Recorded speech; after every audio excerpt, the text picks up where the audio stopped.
What is going on, my beautiful people? In today's video, we're going to be talking about something that I did not see a whole lot of footage on out in the YouTube space when I did a quick search for this. So what we're going to be talking about, I know you can tell by the title, is the spawn. But we're not going to be doing what everyone does and talking about what baits to throw or anything like that. We're going to be talking a little bit more about where the fish are going to be and why they are spawning. I'm sure that a lot of people probably have questions or have heard, what is the spawn? I know it's spawn season, but what exactly is happening and why are the fish doing this? Where are they going to be? So that's what we're going to cover in today's video. So first off, I want to address the fact that most fish are going to go through some sort of reproduction process, which is commonly referred to as the spawn. But for this video, we're specifically going to be talking about largemouth bass because that's typically what I fish for on this channel. Before we can go into specifically what the spawn is, we need to know that it's broken into three sections. You got the pre-spawn, the spawn, as well as the post-spawn. So we're going to start off by covering the pre-spawn.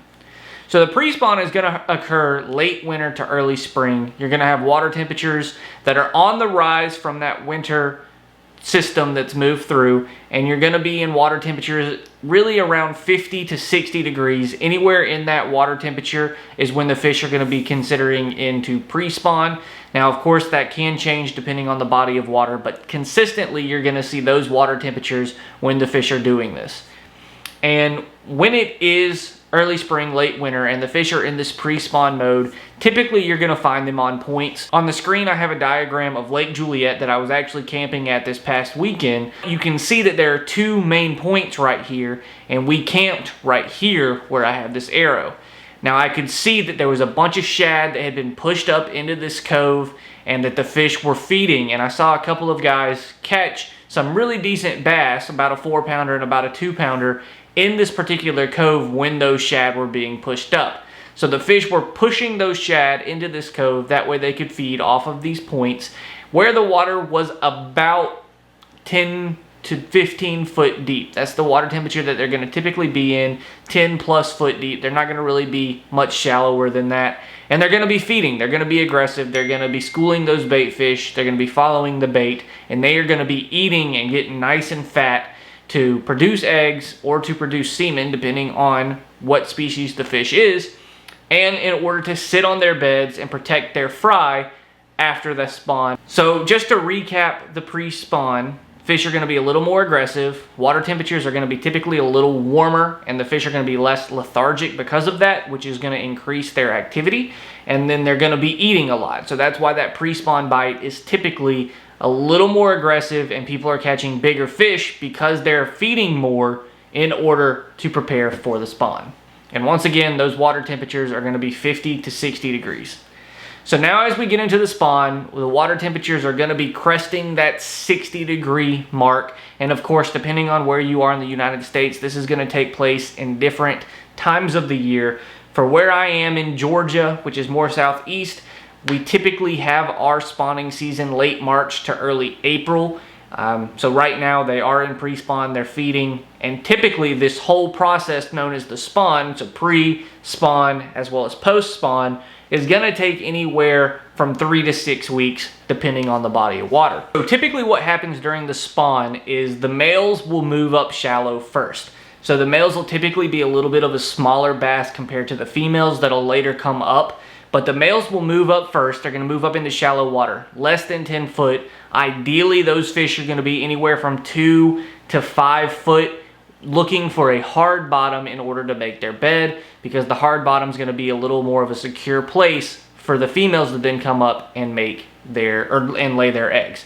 The bass come up first, and they do this thing called fanning, which is where they take their tail and they're going to clear out a circle that's typically more of a lighter spot in the water. I'll throw a picture up on screen. But typically the male bass will come, they'll make that bed on a hard bottom, and then the females will come up and choose which bed that they're going to use. The female then lays their eggs in the bed, and the male will swim back over and fertilize those. And then basically they have babies that they then sit there and they watch and they guard the bed. So typically in the spawn, people will fish those beds because the bass, even though they're not focused on eating, they're focused on protecting those eggs, will clear anything off of the bed in order to keep it from eating their eggs. So that's why a lot of times people throw creature baits on the bed, and the bass will either come and eat it just because they are needing that snack, or they'll try to pick it up and move it off of the bed, giving you the chance to set the hook. That's why a lot of people recommend that you use white lures during the spawn, because it's a little bit easier to see when you flip it on the bed, and a lot easier to see when the fish actually hit your lure, because typically they're only going to hit it for a couple seconds in order to move it off the bed, and then they're going to spit it out. So now the fish have fed, they've moved up into shallow water, they've made the beds, they've fertilized and laid the eggs, and now it's post-spawn. So what are the fish doing? Typically some fish will be fry guarders. Fry are the baby bass that just hatch. So a couple of fish will be guarding the eggs and the baby bass that have just hatched until they're big enough to basically survive on their own for the most part. They're still food chain, so they're still going to be eaten. But a lot of fish will actually move back out to their points or to some sort of structure, some sort of cover, offshore rock, offshore wood, or anything like that. They're going to be sitting on those points. They're going to be sitting on the ledges. They're going to be sitting in the same spots they were on during pre-spawn in order to feed back up. That's going to be getting into mid to late spring and early summer. They're going to be a little bit more hungry, but they're not going to have quite the energy that they did have in the pre-spawn. So you need to fish a little bit slower in order to target these fish. But generally, if you can find a few, they're going to be stacked together because they're all going to be coming off of their bedding area. And typically bass, more than one will bed in the same area. But to sum up the spawn, basically it's any fish's reproductive cycle. They come up from the deep water during the winter, feed, then go to shallow water to make their bed, lay their eggs, fertilize those eggs, guard the babies until they can survive on their own, and then go back out to feed and get their energy back to live the rest of the year. And one thing that I find really unique about fishing and how they do things is they need to find that hard bottom. They need to find a very sturdy location to build their bed, which really reminds me of this verse of the week, which is Matthew 7:24. Everyone then who hears these words of mine and does them will be like a wise man who built his house on the rock. So a lot of people don't agree with the Bible, or there's lots of things that people disagree with when it comes to this certain topic. But it's funny how our Creator, God, has even instilled these factors into the animals that we live with each and every day. Fish know to build their beds, to build their homes on a strong foundation, on a rock bottom, on a hard bottom. And a lot of people, even though we're so much smarter than fish, don't see that. So I ask you this week as you go through, make sure you have your foundation in what matters. Make sure you're leaning on the one thing that you can trust to never let you down, being good God Almighty.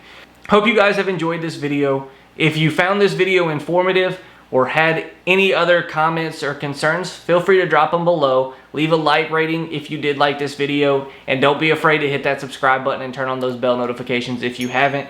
I love every single one of you. We are very close to getting to 1,000 subscribers, and I know we can do it by the end of the year, but I need your guys' help. So if you haven't subscribed, make sure you hit that button if you like hunting or fishing content. And I got a lot of turkey videos coming up, and I know you guys are going to be excited for those. So without further ado, I love every single one of you. Thanks for spending your time with me. And always remember, when nature calls or God calls, you better answer. Peace.